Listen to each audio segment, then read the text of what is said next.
नमस्कार दोस्तों, एक बार फिर से स्वागत है आपका ऑनलाइन क्लासेस के इस प्लेटफॉर्म पर। और आज की क्लास में अपन जो पीछे अपन ने देखा था एक पार्ट क्वेश्चंस का, उसी का अगला पार्ट है, ये पार्ट 2 है। और इस क्लास में हम नेक्स्ट जो अपने इम्पोर्टेंट क्वेश्चंस बच गए हैं उनको डिस्कस करेंगे, और जो इम्पोर्टेंट थिंकर्स हैं उनकी बुक्स हैं उनको क्वेश्चंस के थ्रू रिवाइज करने की कोशिश करेंगे। तो देखते हैं, एक साइड बुक दी हुई है, एक साइड थिंकर दिए हुए हैं, आपको मैच करना है कि कौन सी बुक है वो किसकी है। इसके साथ साथ अगर आपको याद रहे कि वो किस थॉट ऑफ स्कूल से है तो वो और भी अच्छी बात है आपके लिए। तो देखते हैं, डेविड हार्वे, फर्स्ट क्वेश्चन अपना है डेविड हार्वे, इनकी बुक्स रिबेल सिटीज़ बुक है इनकी डेविड हार्वे की। और डेविड हार्वे को अपन ने अच्छे से पढ़ा था, मात्रात्मक क्रांति के पक्षधर थे ये। और इनकी बुक है space of hope, post modern society. तो इस प्रकार से इनकी बुक जो है उनके लिए अपन ने ट्रिक भी बनाई थी कि जो डेविड हार्वे जो हार्ले डेविडसन चलाने वाले होते हैं, हार्ले डेविडसन एक बाइक होती है, तो वो चलाने वाले होते हैं, तो वो रिबेल टाइप के होते हैं। वो एक होप होता है समाज की, और समाज में जो भी चेंजेस हैं वो लाने के लिए तैयार रहते हैं। तो इस प्रकार से ऐसी एक छोटी ट्रिक बनाई थी अपन ने, तो उसको आप याद रख सकते हो, रिबेल सिटी बुक को इनकी। नेक्स्ट है पैट्रिक गेडीज, पैट्रिक गेडीज की बुक है सिटीज इवोल्यूशन, और ब्रिटिश हैं ये, नगण्य नियोजन में इनका वर्क है। पैट्रिक गेडीज जो है इन्होंने रेकलेस जो है, रेकलेस फ्रांसीसी था, रिटर का ये शिष्य था, रेकलेस फेमस शिष्य था रिटर का। और रिटर के जो अर्धकुंडे है उससे भी फेमस थी जो रेकलेस की बुक ला टेरे थी, वो फेमस हुई थी। रेकलेस की दूसरी बुक ही भी है कि the earth as a inhabited, पृथ्वी जो है वो मानव की निवासी के रूप में। तो रिलेटेड जो भी वर्क है वो अपन को याद आना चाहिए सबका। रेकलेस की 2 बुक हैं, आप फिर से देख सकते हो। पैट्रिक गेडीज जो है लीप्ले से प्रभावित थे, ये लीप्ले सोसाइटी को इन्होंने विकसित किया था। फ्रांसीसी थे लीप्ले, पैट्रिक गेडीज ब्रिटिश थे, और वहाँ इन्होंने इस कंसेप्ट को फैलाया था। तो सिटीज इन इवोल्यूशन 1915 में इनकी बुक आई थी, जो शहर के विकास की जो अवस्थाएं होती है वो भी बताई थी इन्होंने। तो काफ़ी सारा वर्क होता है एक थिंकर का, हमें सिर्फ ये देखना होता है इस लेक्चर में, अपना जो यूनिट है इसमें हम सिर्फ ये देख रहे हैं कि वो कौन से स्कूल ऑफ थॉट से है और उसका मेन जो कंट्रीब्यूशन है वो किस फील्ड में है, बस इतना ही काम है अपना। नेक्स्ट है डोरेन मेसी, महिला भूगोलवेता है फेमस, और वर्ल्ड सिटी इनकी बुक है। और वर्ल्ड सिटी जो बुक है ये तो है डोरेन मेसी की, और जो शब्द दिया है, वर्ड जो दिया है वो है सास्किया सासेन ने वर्ल्ड सिटी को प्रभावित किया, परिभाषित किया था सास्किया सासेन ने। इसी प्रकार से जो एज सिटी होती है और एल्फा सिटी होती है, इस प्रकार से खूब सारी सिटीज़ हैं, इनका वर्गीकरण है जनसंख्या के आधार पर न होकर वहाँ जो वर्क होता है, किस प्रकार की सर्विस वो प्रोवाइड करती है, उसके आधार पर इनका वर्गीकरण किया हुआ है। तो वो हम जब अर्बन ज्योग्राफी पढ़ेंगे तो इसको फिर से डिस्कस कर लेंगे। तो अब जब हम अर्बन पढ़ेंगे तो जैसे ही आपके सामने नाम आए वर्ल्ड सिटी, तो आपको याद होना चाहिए कि बुक जो है वो है डोरेन मेसी की, और जो शब्द दिया हुआ है वो है सास्किया सासेन ने। तो याद रहेगा, ज़रूर याद रहेगा, बहुत बार अपन रिवाइज करेंगे इसको क्वेश्चंस के थ्रू, तो याद रह जाएगा इजीली। नेक्स्ट है रिचर्ड पीट, रिचर्ड पीट जो है वो रेडिकल ज्योग्राफर है, अतिवादी भूगोलवेता है, और इनकी बुक भी इसी प्रकार से है, radical geography, the new Indian economic policy, और कई सारी बुक है इनकी, फिर से देख सकते हो आप लेक्चर में जाके। टाइम ज्योग्राफी जो है उसके लिए फेमस है टी हैगरस्टैंड, टी हैगरस्टैंड स्वीडिश ज्योग्राफर है। जो अमेरिकन वाला लास्ट पार्ट पढ़ा था उसमें हमने टी हैगरस्टैंड को पढ़ा था। समय स्थान की जोड़ी अविच्छिन्न है, इस प्रकार से इन्होंने बताया था। और एक जो अभी तक हम क्या देखते आ रहे थे कि ज्योग्राफी जो है उसको एक स्पेस से रिलेटेड, ओनली स्पेस जो स्थान है उसकी अवधारणा से रिलेटेड देखा जा रहा था, जबकि जो टी हैगरस्टैंड का समय आएगा तो उन्होंने क्या बताया कि जो स्थान है उससे वो केवल एक आयाम न होकर समय भी उसका एक आयाम है, और वो समय पे निर्भर होता है। इस प्रकार से समय और स्थान की जोड़ी अविच्छिन्न है, ऐसा इनका मानना था। तो इसको फिर से एक एग्जाम्पल के माध्यम से मैंने बताया था, और एक बार जब टी हैगरस्टैंड पढ़ेंगे, टाइम ज्योग्राफी पढ़ेंगे, तो उसको फिर से अच्छे डायग्राम के थ्रू पढ़ लेंगे। तो यहाँ सिर्फ अपने को ये बताना है कि कौन सी जो बुक है वो मैच नहीं कर रही। तो कौन सी बुक मैच नहीं कर रही आपने पता कर लिया होगा कि जो रिचर्ड पीट हैं इनकी बुक ये टाइम ज्योग्राफी नहीं है, इनका वर्क रेडिकल ज्योग्राफी में है, टाइम ज्योग्राफी पे टी हैगरस्टैंड का है, तो इसका आंसर डी हो जाएगा। नेक्स्ट क्वेश्चन देखते हैं, फिर से वही बुक है, थिंकर्स है, मैच करना है। स्पेस, प्लेस एंड जेंडर, ये बुक है डोरेन मेसी की, पढ़ा था हमने। और जो लेबर पावर है उसको लेकर भी इनकी बुक है। जो 20 साल का भूगोल है, इस प्रकार से the geography of 20th years ऐसे करके भी एक इनकी बुक है। 3-4 बुक है इनकी, इम्पोर्टेंट है सभी की सभी, आप देख सकते हो। तो नेक्स्ट है India's new economic policy, Richard पीट की है, बिल्कुल हमने पीछे वाले क्वेश्चन में भी देख लिया था। The changing face of Asia जो बुक है वो डडले स्टाफ की नहीं है, डडले स्टाफ ने जियोलॉजिकल सर्वे ऑफ ब्रिटेन प्रस्तुत किया है। और चेंजिंग फेस ऑफ एशिया है ये OH के स्पेट की है, जिन्होंने प्रसंभवतावाद शब्द दिया था। और इंडिया और पाकिस्तान की रीजनल ज्योग्राफी पे भी इनकी बुक है, तो आपको याद आ गया होगा। पैराडाइज लॉस्ट एंड फाउंड ऐसे करके भी एक बुक है OH के स्पेट की, तो ये मैच नहीं हो रहा यहाँ। मैनुअल कैस्टल जो है इनको भी टी हैगरस्टैंड के बाद पढ़ा था हमने। इनका जो इंफॉर्मेशन सोसाइटी है उस पर वर्क है। इंफॉर्मेशन सोसाइटी को मैंने वहाँ एक्सप्लेन किया अच्छे से, फिर से जाकर देख सकते हो। और नेटवर्क सोसाइटी है उस पर भी इनका वर्क है। तो मोबाइल कम्युनिकेशन एंड सोसाइटी या नेटवर्क सोसाइटी, इंफॉर्मेशन सोसाइटी कुछ भी हो सकता है, तो इनका वर्क है मैनुअल कैस्टल का। तो इसमें कौन सा गलत हो जाएगा, असत्य है इसमें ये चेंजिंग फेस ऑफ एशिया। तो ये भी आपका क्वेश्चन अटेम्प्ट हो गया होगा। नेक्स्ट एक स्टेटमेंट है और बताना है कि ये स्टेटमेंट किसका है।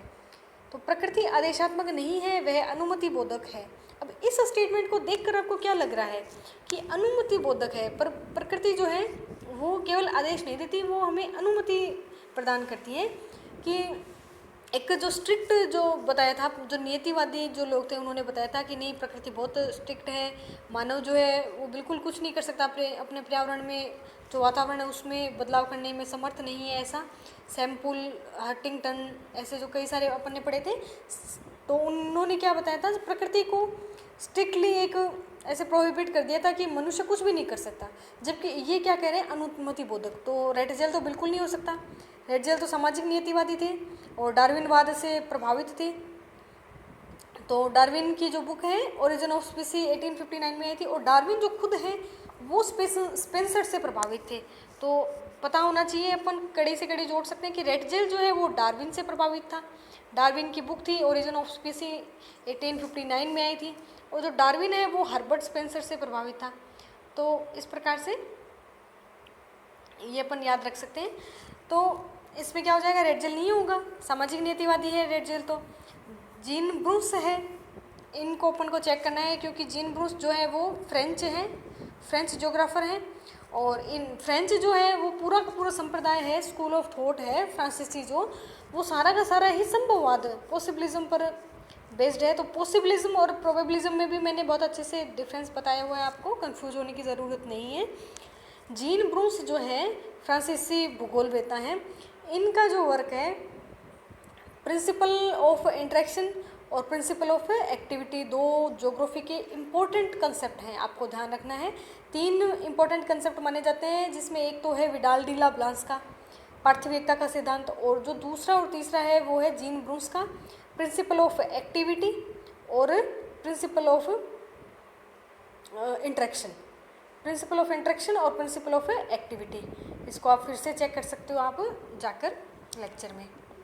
फ्रांसीसी भूगोलवेत्ता अपन 2 या 3 पार्ट में कंप्लीट किए, वहाँ जाके फिर से देख सकते हो। रीडर जो है नहीं, रीडर भी नहीं हो सकता, ये भी पार्थिविकता का जो कंसेप्ट है उसके समर्थक थे। और जो जैविक और अजैविक घटक है उनको समग्रता में उनका अध्ययन करना ये मानते थे। हमबोल्ट और रीडर दोनों ही आदर्शवादी थिंकर हैं, ये भी आपको याद होगा, मैंने बहुत बार बोला है। टेलर नवनियतिवाद के समर्थक है, रुको और जाओ कंसेप्ट था इनका, नवनियतिवादी विचारक हैं ये। नवनियतिवाद क्या होता है कि प्रकृति जो है वो केवल मार्ग, प्रकृति केवल मार्ग जो है उसको, जो मंजिल है उसकी सिर्फ और सिर्फ स्पीड है वो कम कर सकती है, न कि उसका मार्ग ही चेंज कर दें। तो इस प्रकार से इन्होंने क्या बताया कि जो प्राकृतिक जो कारक हैं वो केवल और केवल मनुष्य की जो सफलता है या मनुष्य के लक्ष्य को अचीव करने में उसमें इतनी बाधा प्रस्तुत कर सकते हैं कि वो उसकी गति को कम या ज़्यादा कर सकते हैं, न कि उसकी पूरी की पूरी दिशाएं बदल देते हैं। तो नवनीतिवाद का कंसेप्ट भी आपको समझ में आ गया होगा। तो यहाँ अपना आंसर क्या हो जाएगा, जीन ब्रूंस। संभववादी विचारक लगे, जो संभववादी कंसेप्ट है ये जो स्टेटमेंट है उससे संभववाद पता चल रहा है अपने को। तो संभववाद से रिलेटेड यहाँ पर जीन ब्रूंस है, आपने इसको कर लिया होगा।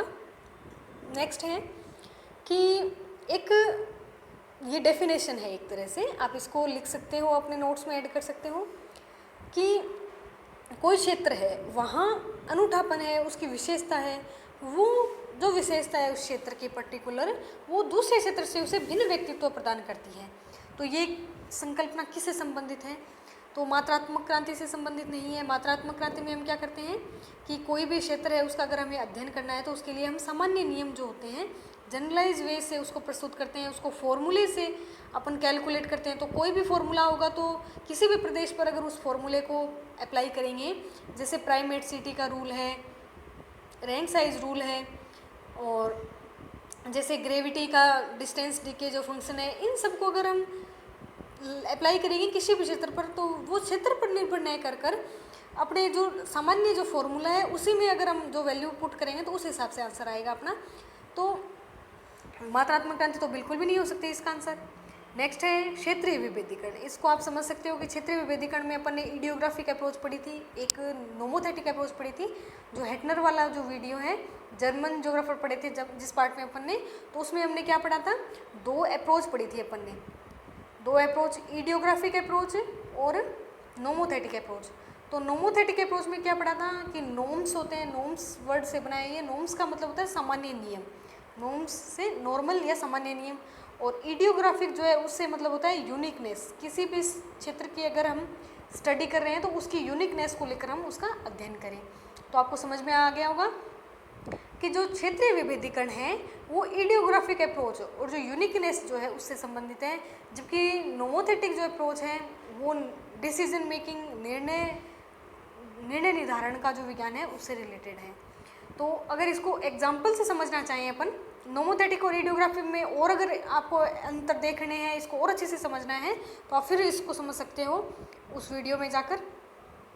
तो इसको थोड़ा सा एक एग्जाम्पल से समझते हैं। क्षेत्रीय विभेदीकरण, क्षेत्रीय विभेदीकरण को अगर हम यूपी के 2 शहरों पर अप्लाई करना चाहें, जैसे कि हम यूपी उत्तर प्रदेश के हमने 2 शहर ले लिए, कानपुर और वाराणसी या बनारस, कानपुर और वाराणसी। तो हमें पता है कि वाराणसी जो है उसका अगर हमें विकास करना है तो वहाँ पर टूरिस्ट इंडस्ट्री विकसित करनी होगी हमें, और कानपुर जो है वो अपने चमड़ा प्रोडक्शन जो है, लेदर प्रोडक्ट्स हैं उनके लिए जाना जाता है, तो चमड़ा उद्योग वहाँ पर फेमस है, इंडस्ट्री है उसकी। तो दोनों की कंसेप्ट बिल्कुल अलग अलग हो गया। तो इसका अध्ययन करना है हमें औद्योगिक क्षेत्रों का, तो इसकी अलग कंडीशंस होगी, इसकी अलग कंडीशंस होगी। तो ये तो हो गया क्षेत्रीय विभेदीकरण, एरियल डिफ्रेंशिएशन, कि इसकी यूनिकनेस को लेकर अध्ययन किया। और वाराणसी की जो यूनिकनेस है, वहाँ पुराने मंदिर हैं, उनको देखने के लिए टूरिस्ट आएंगे तो वहाँ पर टूरिस्ट इंडस्ट्री डेवलप होगी। तो इसका अगर हमें अध्ययन करना है, वहाँ पर्टिकुलर जॉब प्रोवाइड करनी है लोगों को, तो इस इंडस्ट्री का अध्ययन करेंगे। और यहाँ के लोगों का अध्ययन करना है, जॉब प्रोवाइड करनी है, तो इस इंडस्ट्री का अध्ययन करेंगे। तो ये तो हमने किस बेस पे स्टडी करी, एरियल डिफ्रेंशिएशन, यूनिकनेस पर। अगर हमें वहाँ इंडस्ट्री और ये तो विकसित हो गई, अगर हमें वहाँ पे ट्रांसपोर्ट विकसित करना है तो हम क्या करेंगे।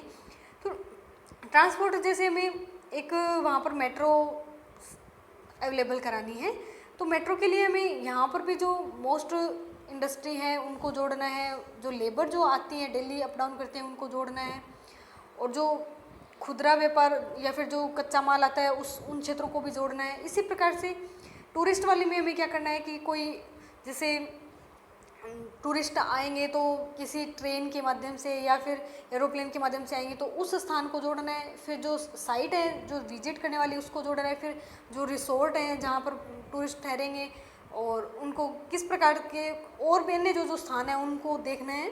तो इस प्रकार से काफ़ी जो स्थान होंगे उनको जोड़ने के लिए हमें यहाँ भी एक नेटवर्क चाहिएगा और यहाँ भी एक नेटवर्क चाहिएगा। तो यहाँ जो अगर नियम बनाएंगे तो वो हम क्षेत्रीय विभेदीकरण या एरियल डिफरेंशिएशन, यूनिकनेस को लेकर हम वो नियम नहीं बना पाएंगे। इसके लिए हमें एक सामान्य अध्ययन की ज़रूरत होगी कि मेट्रो किस प्रकार से मेट्रो डेवलप की जाए, कौन कौन से स्थानों को जोड़ें, तो वो जो नियम बनाएंगे वो सामान्य अध्ययन पर आधारित होंगे। तो इसको हम बोलेंगे डिसीजन मेकिंग साइंस, नोमोथेटिक विज्ञान। तो ये हो गया कुर्थ शेफर का जो कंसेप्ट है। एक्सेप्शनलिज्म इन ज्योग्राफी जो है वो कंसेप्ट इससे समझ सकते हैं अपन।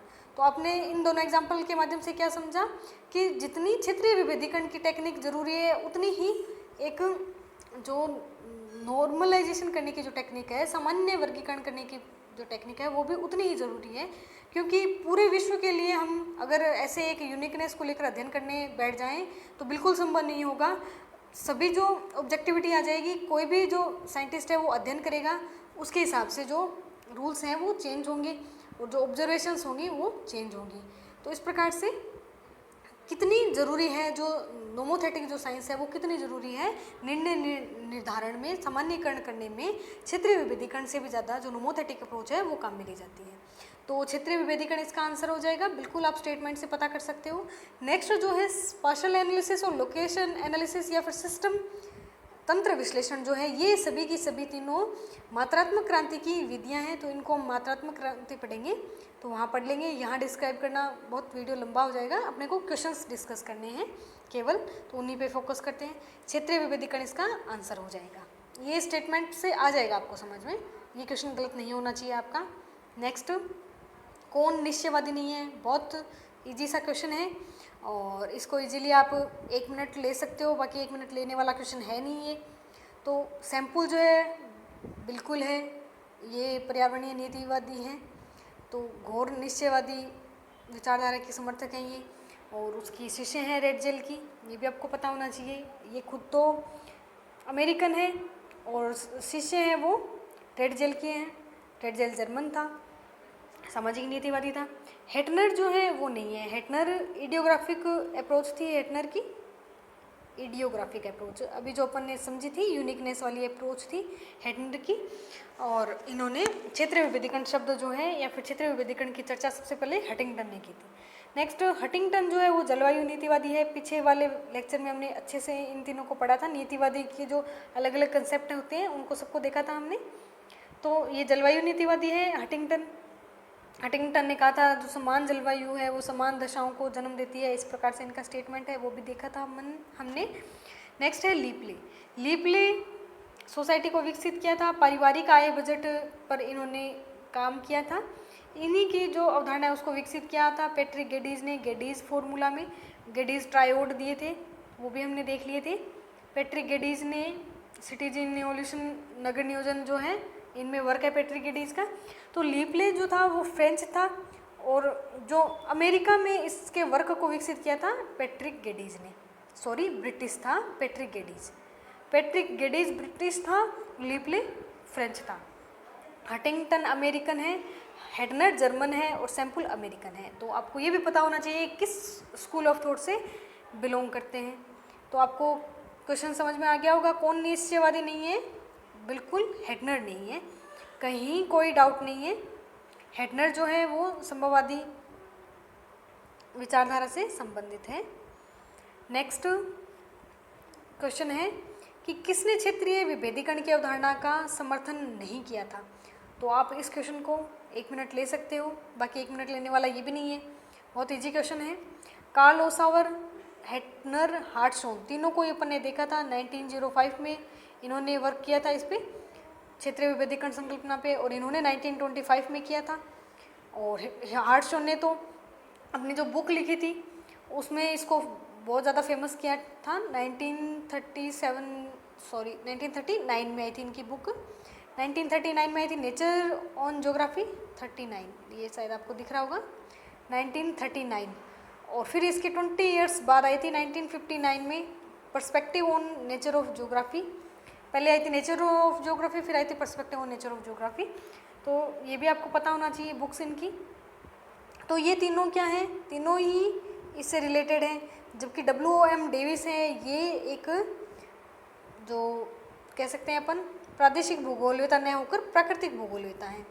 तो प्राकृतिक भूगोलवेता किस प्रकार से है, क्योंकि इन्होंने 1905 में अपना जो दिया था सामान्य अपर्दन चक्र दिया, सॉरी शुष्क अपर्दन चक्र दिया था, शुष्क अपर्दन चक्र भी दिया था इन्होंने। और जो क्या कह सकते हैं अपन सामान्य अपर्दन चक्र जो है, जो नदी की नदी को लेकर था सामान्य अपरदन चक्र। सामान्य अपरदन चक्र की अवधारणा को भी विकसित किया था WM डेविस ने। तो इस प्रकार से इनके जो नियम हैं वो सभी के सभी डेविस के जो नियम हैं वो किस पर लागू होंगे, पूरे वर्ल्ड के लिए इन्होंने नियम दिए कि अगर सामान्य अपरदन चक्र का अध्ययन करना चाहें तो विश्व के किसी भी भाग में चले जाएं, उसका जो पैटर्न है वो उसी प्रकार से मिलेगा। सबसे पहले किसी जो भू-आकृति है उसका विकास होगा, फिर उसका धीरे धीरे अपरदन अपक्षय होते होते वो क्या बन जाएगा, अंत में पेनीप्लेन बन जाएगा। तो इस प्रकार से समप्राय मैदान जैसा कुछ बन जाएगा। तो ये जो नियम हैं डेविस के वो पूरे विश्व पर लागू होंगे। तो ये हमने समझ लिया। WM डेविस जो है वो प्राकृतिक भूगोलवेता है, न कि WM डेविस प्राकृतिक भूगोलवेता है, न कि प्रादेशिक भूगोलवेता है। तो इनका एरियल डिफरेंशिएशन में कोई वर्क नहीं है। तो इसका आंसर क्या हो जाएगा, WM डेविस। नेक्स्ट, इसमें बुक्स दी हुई हैं और आपको बताना है कि कौन सी बुक हटिंगटन के द्वारा नहीं लिखी हुई है। तो ये जो बुक्स हैं इनके आगे मैंने लिख दिया है, ईयर्स लिख दिए ताकि आपको ज़्यादा मेहनत नहीं करनी पड़े। मुझे यहाँ ये नहीं लिखनी चाहिए थी ताकि आप खुद इसको अटैम्प्ट करते वो समझते, थोड़ा माइंड पे लोड होता कि हाँ ये किस ईयर में लिखी गई है। तो फिर भी आप देख सकते हो यहाँ पर इनको। पल्स ऑफ एशिया, एशिया का स्पंदन, ये बुक है हटिंगटन की, मोस्ट फेमस बुक है, हमने देखी है। सिविलाइजेशन एंड क्लाइमेट 1915, ये भी है। American history and it's geographic condition, ये सैम्पुल की है। प्रिंसिपल ऑफ ह्यूमन ज्योग्राफी, ये 1940 में लिखी गई है, ये भी हटिंगटन की है। अब देखिए प्रिंसिपल ऑफ ह्यूमन ज्योग्राफी जो है ये इस नाम से कई सारी बुक हैं। तो ब्लांस की भी एक बुक पढ़ी थी हमने, विडाल डी ला ब्लांस जो फ्रांसीसी भूगोलवेता हैं, संभववादी विचारक हैं, उनकी बुक पढ़ी थी हमने। ब्लांस की बुक भी है, तो इसको भी आप ध्यान रखना। अगर दोनों साथ नहीं आएंगे पहली बात तो, और अगर आएंगे तो ये ईयर जो है वो हमें ध्यान रखनी है। जो भी सेम सेम नाम वाली जो बुक होती हैं उनका हमें ईयर भी ध्यान रखना होता है। तो इस क्वेश्चन को भी आपने कर लिया होगा अच्छे से, क्योंकि जो हटिंगटन और सैम्पुल जो है इनकी सभी बुक्स हैं वो इम्पोर्टेंट है। नेक्स्ट देखते हैं, एग्रीकल्चर ओरिजिन एंड डिस्पर्जन पर किसका वर्क है।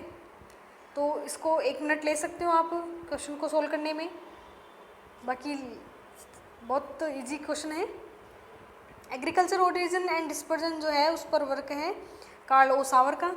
कार्ल ओ सावर ने कल्चरल जो लैंडस्केप होता है या मॉर्फोलॉजी ऑफ लैंडस्केप है उस पर वर्क किया है, ये भी इनकी बुक है मॉर्फोलॉजी ऑफ लैंडस्केप। और जो कल्चरल ज्योग्राफी है उसका पिता कहा जाता है, सांस्कृतिक भूगोल का पिता कहा जाता है, फादर ऑफ कल्चरल ज्योग्राफी। तो इसको भी आप ध्यान रखना। हेगस्टैंड है, उनका वर्क है टाइम ज्योग्राफी में, समय भूगोल में इनका वर्क है। विटल से उनका वर्क है सीक्वेंट ऑक्यूपेंस में, जो किस प्रकार से व्यवसाय है उनका विकास हुआ। आदि मानव जो था वो खाद्य एकत्रण करता था, संग्रहण, शिकार, आखेट, किस प्रकार से उसका विकास हुआ। तो एक बार फिर से आप उसको अध्ययन कर सकते हो डर्बेंट विटल से, जो चैप्टर जहाँ हमने पढ़ाया है तो उसमें जाके। डेविड हार्वे है, वो बिल्कुल भी नहीं है डेविड हार्वे का इस पे वर्क, ये तो मात्रात्मक क्रांति का समर्थक था। तो एग्रीकल्चर ओरिजिन एंड डिस्पर्जन जो है वो कार्ल ओ सावर की है, और इन्होंने बताया कि किस प्रकार से जो पौधे हैं उनका उद्भव हुआ और फिर किस प्रकार से उनका विसरण हुआ, एक जो ओरिजिन से ये अपने जो आज हम देख रहे हैं जिस स्थान पर बहुत ज़्यादा विकसित है वहाँ किस प्रकार से पहुँचे। तो इस पर इनका वर्क है एग्रीकल्चर ओरिजिन एंड डिस्पर्जन। और इनका जो कंसेप्ट था उसमें इन्होंने जो रूट प्लांटिंग होती है उसको लेकर ये कंसेप्ट है कि बिल्कुल जड़ से और फिर वो किस स्थान पर पहुंच गया। जैसे आज हम क्यूबा में बागान देखते हैं बड़े बड़े, तो उसका भी पौधा लाया गया था विदेशियों के द्वारा, जो उपनिवेश स्थापित किए गए वहाँ पर। कहवा के पौधे हैं, उसका ओरिजिन जो यमन है, वहाँ पर यमन की पहाड़ियाँ हैं, वो उसका ओरिजिन क्षेत्र है। तंबाकू का ओरिजिन क्षेत्र कहीं और है। तो इस प्रकार से इन्होंने बताया था कि जो मेसोपोटामिया सभ्यता है वो गेहूँ और चावल की संस्कृति का ओरिजिन है। कल्चरल हार्थ की इन्होंने संकल्पना दी थी। तो आ सकता है कल्चरल हार्थ इनसे रिलेटेड है। कल्चरल हार्थ उद्गम होता है किसी भी सभ्यता का, उसको बोलते हैं कल्चरल हार्थ। सांस्कृतिक भूगोल पढ़ेंगे तो रियलिम, मंडल, परिमंडल, इस प्रकार से कई सारी ऐसी टर्मिनोलॉजी आएंगी, तो उनको फिर देख लेंगे। तो आपको आ गया होगा ये क्वेश्चन समझ में, कार्लो सावर की है। नेक्स्ट अब स्टेटमेंट आएंगे 3-4। ये स्टेटमेंट मैंने आपको नोट्स में नहीं कराए हैं, तो यहाँ इसलिए लिए गए हैं ताकि आप अपने नोट्स में इनको ऐड कर लो और आपको ये स्टेटमेंट अगर आए तो आप इसको अटेम्प्ट कर पाए। तो भूगोल में केंद्र बिंदु प्रादेशिक भूगोल बन उठा है, जहाँ जिसके चहुँ और अन्य सभी कुछ अभिमुख हैं। कि एक समय ऐसा आ गया था कि जब प्रादेशिक भूगोल को लेकर ही जो सारे अध्ययन थे, विषय वस्तु केवल और केवल प्रादेशिक भूगोल थी। किसी भी क्षेत्र का अध्ययन करना है, किसी भी कमोडिटी का भी अध्ययन करना है, तो उसको प्रदेश के आधार पर उसका अध्ययन करें। तो ये स्टेटमेंट हमने जो भी पढ़े हैं, डेविड हार्वे में नहीं पढ़ा था, हार्टशॉन में नहीं पढ़ा था, एफ.के. शेफर में भी नहीं पढ़ा था। तो ये यहाँ से डायरेक्ट क्वेश्चन अपना हो सकता है, ऑप्शन के थ्रू, एलिमिनेशन के थ्रू भी कर सकते हैं। पर इसको एक और टेक्निक लगाएं तो डेविड हार्वे, हार्टशॉन, ये जो भी अपन देख रहे हैं, हार्टशॉन तो फिर भी प्रादेशिक भूगोल होता है, शेफर तो प्रादेशिक भूगोल होता नहीं है, नोमोथेटिक अप्रोच थी इसकी। डेविड हार्वे भी रेडिकल ज्योग्राफर है, मात्रात्मक क्रांति का समर्थक है, तो ये भी नहीं हो सकता। तो इन दोनों में करना था, तो हार्टशॉन नहीं हो सकता क्योंकि हमने हार्टशॉन में ऐसा स्टेटमेंट नहीं पढ़ा था। और फिर भी आपके पास 50-50 चांसेस होते हैं कि हाँ, इन दोनों में से अपन कर सकते हैं। और अगर आपने देखा होगा तो आपको याद रहेगा कि जॉर्ज चाबोत जो है वो इसका आंसर है। तो इनको नोट्स में ऐड कर लेना, जो भी क्वेश्चन नए मिले हैं आपको, अपने पास एक अच्छा कलेक्शन तैयार हो जाए। जॉर्ज चाबोत इसका आंसर है। नेक्स्ट स्टेटमेंट देखते हैं वातावरण तत्व के बारे में, कि वातावरण तत्व जो है वो तटस्थ है, इसका योग तकनीकी स्तर पर निर्भर है, यह बदलते हुए समाज, संस्कृति और अन्य विशेषताओं पर आधारित विचारधारा है। ये भी स्टेटमेंट है कि वातावरण जो है वो बदल रहा है, बिल्कुल बदल रहा है। आज से 100 साल पहले देखेंगे तो बिल्कुल अलग सभ्यता थी, जो रहन सहन के तरीके हैं, जीवन शैली बिल्कुल अलग थी, और वर्तमान में जो संस्कृति समाज देख रहे हैं वो बिल्कुल अलग है। तो तकनीक का प्रयोग करके जो समाज है वो बिल्कुल बदलता जा रहा है। आज हम इंफॉर्मेशन सोसाइटी की बात करते हैं, और उस टाइम जो अपना पूर्व जो थे वो बिल्कुल कृषि पर निर्भर थे। तो यहाँ देख सकते हैं अपन एडवर्ड उलमैन जो है ऑप्शंस के थ्रू एलिमिनेट करना चाहें तो देखिए कैसे क्वेश्चन को करें। बिल्कुल अपने को नहीं पता किसका है ऐसा मानकर चल रहे हैं अपन। जॉर्ज कार्टर का हमने नाम नहीं सुना, छोड़ते हैं इसको। एडवर्ड उलमैन जो है ये प्रसिद्ध है अपने जो न्यूक्लियर मल्टी न्यूक्लियर जो मॉडल है, बहुनाभिक सिद्धांत है, उसके लिए ये फेमस है। शहरी विकास में है बहुनाभिक, इसको फिर पढ़ लेंगे अगर आपने नाम नहीं सुना है तो, बहुत फेमस है, आपको याद हो जाएगा। इनका सिद्धांत है, होमर होइट का खंडीय सिद्धांत पढ़ेंगे और बहुत सारे कंसेप्ट पढ़ेंगे, तो उसमें देख लेंगे। OH किस्मेट को हमने पढ़ लिया, प्रसंभवतावाद प्रोबेबिलिज्म से रिलेटेड है, तो ये भी नहीं है। और ग्रिफिथ टेलर हैं, ये नियो डिटर्मिनिज्म से रिलेटेड है, तो ये भी नहीं है। तो अब बचे अपने पास 2 ऑप्शन, तो एडवर्ड उलमैन को मैंने यहाँ बता दिया, तो ये नहीं हो सकता, तो ये जॉर्ज कार्टर हो जाएगा। और फिर आप इसको ऐड कर सकते हो अपने नोट्स में, तो आपको फिर याद नहीं रखना पड़ेगा। एलिमिनेशन से अगर ऑप्शन चेंज भी हो जाए तो आपने एक बार देखा होगा तो आपको याद रहेगा। नेक्स्ट फिर ये एक बुक का क्वेश्चन है, तो बुक के क्वेश्चन अपने बनते हैं, अच्छे क्वेश्चन बनते हैं, तो इसको देखते हैं, चेक करते हैं। ए जोग्राफिकल इंट्रोडक्शन टू हिस्ट्री 1925 में आई। अब देखिए ईयर मेंशन कर दिया तो हमें बहुत एक सहूलियत हो जाती है कि हाँ, और फ्रांसीसी जोग्राफर भी दे दिया तो फिर अपने पास एलिमिनेशन के ऑप्शंस बढ़ जाते हैं। तो फिर ऑप्शन चेक करें तो यहाँ तो सारे ही फ्रांसीसी दिए हुए हैं, कैसे एलिमिनेट करें? फ्रांसीसी तो अपने को कोई हिंट नहीं दे रहा। 1925 से देखें तो वैसे भी ईयर्स अपने को ज़्यादा याद नहीं रहती, तो बुक्स को लगभग अपने को याद रखना पड़ता है। फिर भी मैं थोड़ा बता देती हूँ। ये अल्बर्ट डिमांजे, इनकी पिकार्डो का भूगोल, इनकी बुक है पिकार्डो का भूगोल, और मानव भूगोल की समस्याएं, ऐसे करके इनकी बुक है, मानव भूगोल की समस्याएं। और जीन ब्रूस है, इनकी लैद ज्योग्राफी ऐसे बुक है, फ्रांसीसी फ्रेंच लैंग्वेज में लिखी हुई है, ये ला ज्योग्राफी, तो ये आपको याद होगी। और ला ब्लांच जो है इनकी है ह्यूमन ज्योग्राफी या प्रिंसिपल ऑफ ह्यूमन ज्योग्राफी। तो फिर अपने पास क्या बचा, एक ही ऑप्शन बचा, लूसियन फेब्रे। तो लूसियन फेब्रे की ये बुक है a geographical introduction to history a mankind, ऐसे करके इनकी बुक है 1925 में। तो अगर नोट्स में नोट नहीं करी हुई है तो आप इसको नोट कर सकते हो। तो अपना आज का टेस्ट ये समाप्त हो गया है यहीं पे, और इससे अपन को क्या समझने को मिला वो इम्पोर्टेंट है। आज के मैंने नोट्स के जो क्वेश्चंस है उनको कम लेने की कोशिश करी है, कुछ नया ऐड कर पाएँ अपने नोट्स में, तो वही अपने लिए बेनिफिशियल होगा। तो आपको 3 या 4 क्वेश्चन में प्रॉब्लम हुई होगी, आपके सारे सही नहीं हुए होंगे। अगर आपने पढ़ा है अच्छे से, अच्छी तैयारी है, तो आपने फिर भी सारे क्वेश्चन सही किए होंगे, बट रेयर लगता है मुझे। 3-4 क्वेश्चन आपको नए देखने को मिले तो आपके गलत हो सकते हैं, पर अब आगे ये गलत नहीं हो, आप इनको नोट्स में ऐड कर लें, वो समझदारी का काम है, वो आपको ऐड करना है और समझदारी दिखानी है बिल्कुल, ताकि अपने एग्ज़ाम में इन क्वेश्चंस को अच्छे से कर पाएँ। तो अच्छे लेवल के क्वेश्चन हैं, आपको एनवीएस केवीएस सब में हेल्प करेंगे। तो ये नहीं कि केवल आपको नेट में ही हेल्प करेंगे ये क्वेश्चन का लेवल बहुत अच्छा है। और आपको कैसा लगा, कितने क्वेश्चन आपके सही हुए, तो आप ये भी मुझे बता सकते हैं। तो हमें अपनी जो तैयारी है वो एग्ज़ाम से एक कदम आगे, नेट में क्या क्वेश्चंस आएंगे और आगे क्या क्वेश्चन बन सकते हैं, उस हिसाब से अपने को अपनी तैयारी रखनी है। तो बिल्कुल हार्ड से हार्ड टफेस्ट जो एग्ज़ाम है उसके लिए अपने को तैयारी करनी है कि कितना भी टफ पेपर आ जाए अपन उसको क्वेश्चन को अटेम्प्ट कर पाएँ। तो नेट तो सभी का क्लियर हो जाता है, जेआरएफ में जिनको प्रॉब्लम हो रही है उनके लिए ये टेस्ट जो हैं वो बेस्ट हैं।